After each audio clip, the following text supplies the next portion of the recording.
बस भाई बस, गाड़ी रोक दो, मेरे साले का घर आ गया।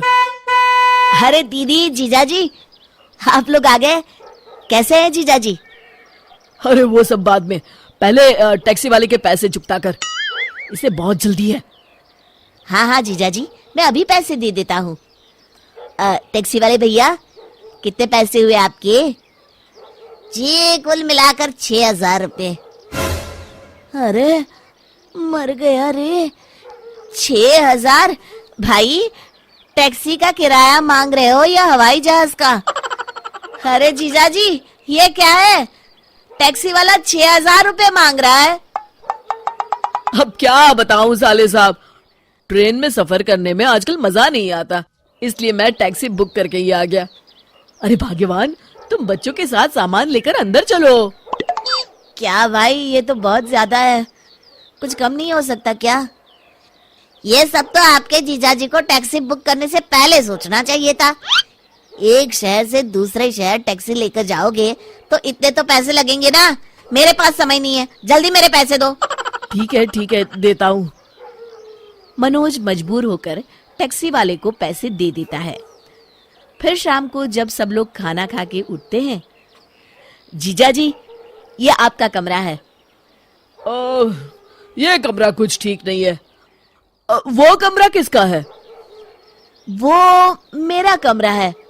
हाँ, वो कमरा ठीक है। चलो बच्चों, हम वहां सोएंगे। अगली सुबह, अरे मालती, मेरी कार कहाँ चली गई? आपकी कार सुबह सुबह जीजाजी बाहर घूमने के लिए लेकर चले गए। अरे जीजाजी बिना बस में भी तो जा सकते थे, अब मैं ऑफिस कैसे जाऊंगा? तभी वहां मनोज की दीदी रेणुका आ जाती है। अच्छा, तो अब तू अपने जीजाजी को बस में भेजेगा? अरे तू खुद बस में क्यों नहीं चला जाता? अरे लेकिन दीदी। देख मनोज, अगर तू इस तरह की छोटी छोटी बातों पर मुंह फुलाएगा ना, तो हम आज यहाँ से चले जाएंगे। हाँ। अरे दीदी, आप तो बुरा मान गई, मैं तो मजाक कर रहा था। मनोज मन मार कर बस में बैठकर ऑफिस चला जाता है। फिर रोज किसी न किसी बहाने मनोज की जीजाजी उसकी कार लेकर चले जाते थे। उधर दूसरी तरफ रेणुका और उसके बच्चे पूरा दिन मालती से खाने के लिए तरह तरह की चीजें बनवाते थे। अरे मालती, मेरा दोस्त बिल्लू आया है, आज इसके लिए बढ़िया बढ़िया खाना बनाना। जी जीजाजी। कुछ दिनों के बाद, हाय रे मेरे कंधे, मर गया रे, रोज रोज बस में लटक के ऑफिस जाना अब मेरे बस की बात नहीं है। दर्द के मारे मेरा पूरा शरीर टूट रहा है। मालती, जरा मेरे कंधे तो दबा दो। अरे सारा दिन रसोई घर में खड़े खड़े और घर की साफ सफाई करने के बाद तो मेरे हाथ पैरों ने जवाब दे दिया है। अब तो मुझसे एक मक्खी भी नहीं मारी जाएगी। इस तरह रोज शाम तक दोनों बेहाल हो जाते हैं।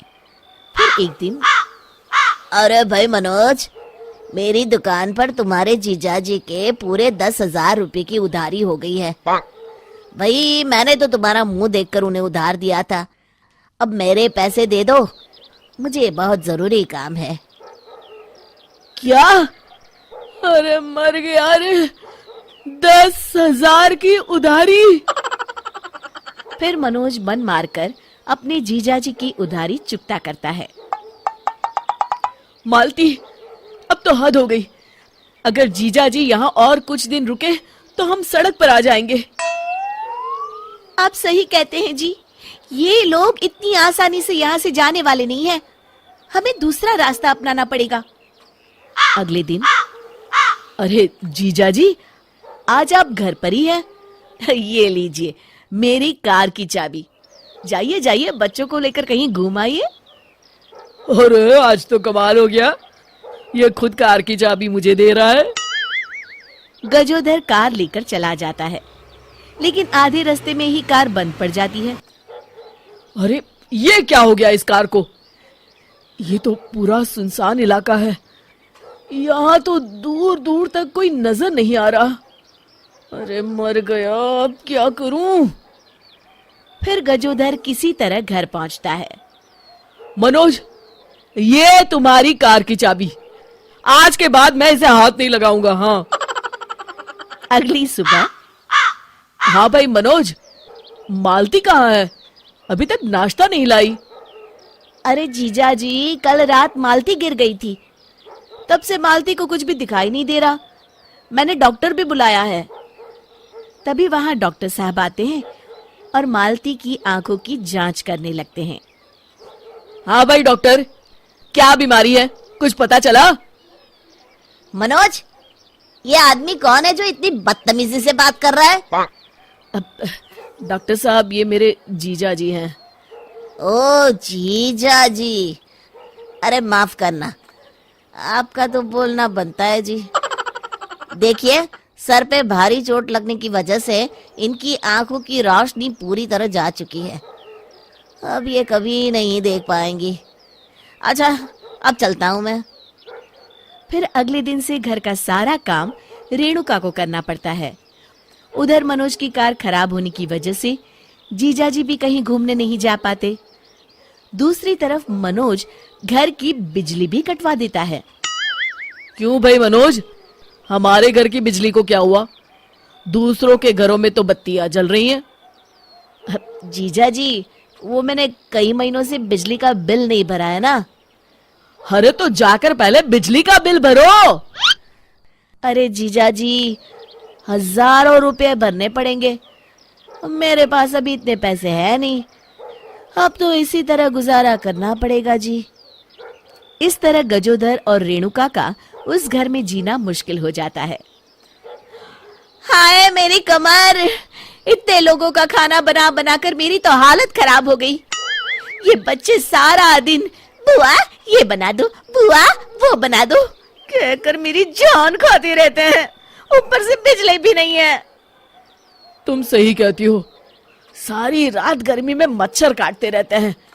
ऊपर से मनोज की कार भी खराब है। अब यहाँ रहने में कोई मजा नहीं है।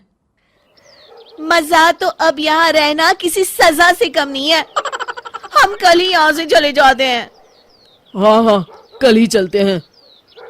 अगले दिन मनोज की जीजाजी और दीदी घर छोड़कर चले जाते हैं।